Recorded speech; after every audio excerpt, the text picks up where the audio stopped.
23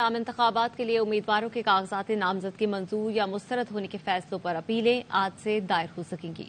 ملک بھر میں عام انتخابات کے لیے کاغذات نامزدگی جمع ہونے، منظور یا مسترد ہونے کا مرحلہ مکمل ہو گیا۔ ریٹرننگ افسروں کے فیصلوں پر اپیلوں کا عمل آج سے 3 جنوری تک جاری رہے گا۔ ان اپیلوں پر انتخابی ٹرائیبونل 10 جنوری تک فیصلہ کریں گے، جبکہ امیدوار اپنے کاغذات 12 جنوری تک واپس لے سکیں گے۔ امیدواروں کو انتخابی نشان 13 جنوری کو دیے جائیں گے، جبکہ عام انتخابات 8 فروری کو ہوں گے۔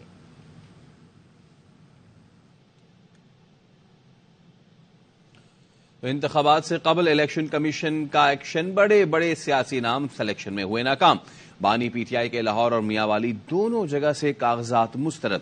شاہ محمود قریشی، پرویز الہی، اسد قیصر، امین گنڈاپور، لطیف کوسا، شیخ رشید، فہمیدہ مرزا، ذوالفقار مرزا اور اختر مینگل کے کاغذات بھی منظور نہیں کیے گئے۔ نواز شریف، شہباز شریف اور مریم نواز کے کاغذات نامزدگی منظور۔ نواز شریف کے NA 130 لاہور اور شہباز شریف کے NA 123 لاہور سے کاغذات منظور ہوئے۔ رہنما PP جہانگیر ترین، عبدالعلیم خان، عطا طارر، سردار ایاز صادق کے کاغذات بھی منظور۔ عمر ایوب، عثمان بسار اور ابرار الحق کے کاغذات بھی منظور ہو گئے۔ لیاری کراچی سے نبیل گبول کے کاغذات کی بھی منظوری۔ فاروق ستار، یوسف رضا گیلانی اور امیر حیدر ہوتی کے کاغذات بھی منظور ہو گئے۔ پنجاب میں بجلی اور گیس کا بحران اور شہروں میں لوڈ شیڈنگ کا دورانیہ 3 اور دیہات میں 6 گھنٹے ہو گیا۔ ذرائع کے مطابق بند پاور پلانٹس نہ چلنے کے باعث لیسکو میں بار بار بندش سے صارفین پریشان ہیں۔ سردی کے باعث گیس کی طلب میں بھی اضافہ ہو گیا ہے۔ بیشتر علاقوں میں گیس پریشر کم سے صارفین کو مشکلات ہیں۔ تفصیلات کیا ہیں جانیں گے مسر اقبال سے۔ بتائیے گا مسر۔ جی، لاہور سمیت پنجاب بھر میں بجلی اور گیس کا بحران جاری ہے، اور ابھی سردی اس زور کی نہیں پڑی جتنی بہت زیادہ ہوتی ہے، لیکن بجلی بھی غائب ہے اور گیس بھی نہیں مل رہی۔ لاہور شہر میں 3 گھنٹے جبکہ دیہات میں 6 گھنٹے تک بجلی کی لوڈ شیڈنگ شروع کر دی گئی ہے، جس سے صارفین پریشان ہیں۔ اس کے علاوہ لیسکو نے مرمت کے نام پر گھنٹوں فیڈر بھی بند کرنے شروع کر دیے ہیں، تو بجلی کا نہ تو بندش کا کوئی شیڈیول جاری کیا جا رہا ہے، غیر اعلانیہ طور پر لوڈ شیڈنگ شروع کر دی گئی ہے۔ اس کے ساتھ ساتھ گیس کا بھی بحران ہے۔ گیس 3 دفعہ جو سوئی ناردرن گیس کمپنی نے اوقات کار مقرر کر رکھے ہیں، صبح ناشتہ، دوپہر کھانا، رات، اس دوران بھی گیس نہیں آ رہی، اور جہاں آ رہی ہے وہاں پہ پریشر انتہائی کم ہے اور لوگ LPG خریدنے پر مجبور ہیں یا بازار سے جو ہے نہ گیس ہے نہ بجلی ہے اور صارفین کو مشکلات کا سامنا ہے۔ بہت شکریہ محمد مسر Iqbal. Guddu thermal power house کے 500 kV سوئچ یارڈ میں فنی خرابی برقرار ہے۔ تفصیلات کیا ہے جانیں گے علی حسن سے۔ علی حسن، بتائیے گا اس حوالے سے مزید۔ جی ہاں، یہ رات کو گڈو پاور پلانٹ کے 500 kV کے سوئچ یارڈ میں فنی خرابی کے بعد دھماکہ ہوا تھا، جس وجہ سے 500 kV کی گرڈ آگ لگ گئی۔ آگ کی وجہ سے سینکڑوں ایمبولینس طلب کر کے آگ بجھانے کی کوشش کی۔ فائر بریگیڈ عملہ لیٹ پہنچنے کی وجہ سے آگ بڑھتی گئی، جس کے بعد 4 گھنٹوں کے بعد آگ بجھا دی گئی۔ NDC کا کہنا ہے کہ آگ کی وجہ سے DG خان، راجن پور، مظفر گڑھ، شکارپور سمیت پنجاب، سندھ کے اور کے 81 علاقوں کو بجلی کی بخاری موت ہو گئی ہے۔ مرمت 9 گھنٹوں کے بعد مرمت کام جاری ہے۔ ابھی شدید دھوپ کی وجہ سے ان کو مقام کرنے میں مشکلات کا سامنا ہے۔ عملے کا کہنا ہے کہ ٹھیک ہے، علی حسن اس حوالے سے آگاہ کر رہے ہیں۔ آپ کو یہ بھی بتائیں کہ شدید دھند کی وجہ سے مرمت کا کام سست روی کا شکار ہے۔ 9 گھنٹے گزرنے کے باوجود گڈو تھرمل پاور ہاؤس سے متاثرہ علاقوں کی بجلی بحال نہ ہو سکی۔ DG خان، راجن پور، مظفر گڑھ، شکارپور سمیت سندھ، پنجاب کے متعدد علاقوں میں بجلی بند ہے۔ متاثرہ علاقوں میں بجلی 3 سے 4 گھنٹے میں بحال ہو جائے گی۔ گڈو پاور پلانٹ کی ٹرانسمیشن لائن میں فنی خرابی کے باعث دھماکہ ہوا تھا۔ دیکھیں، میں یہ سمجھتا ہوں کہ لیول پلینگ فیلڈ سب کے لیے یکساں ہونی چاہیے اور کسی کو پریفرنس نہیں ہونی چاہیے، اور الیکشن سے پہلے یہ تاثر زائل ہونا چاہیے کہ کون سی پارٹی جو ہوگی جو پاور میں آئے گی۔ مگر ایک چیز میں آپ کو بتا دوں، کوئی حکومت پیپلز پارٹی کے بغیر نہیں بن سکے گی۔ آپ سمجھتے ہیں کہ یہ جو موجودہ اب تک کا پروسیس ہے، اس میں صاف اور شفاف الیکشن ہوتے نظر آ رہے ہیں؟ دیکھیں، this is the responsibility of the election commission to hold free, fair, transparent elections. تو اس لیے ہم ان پہ زور ڈالیں گے کہ یہ امپریشن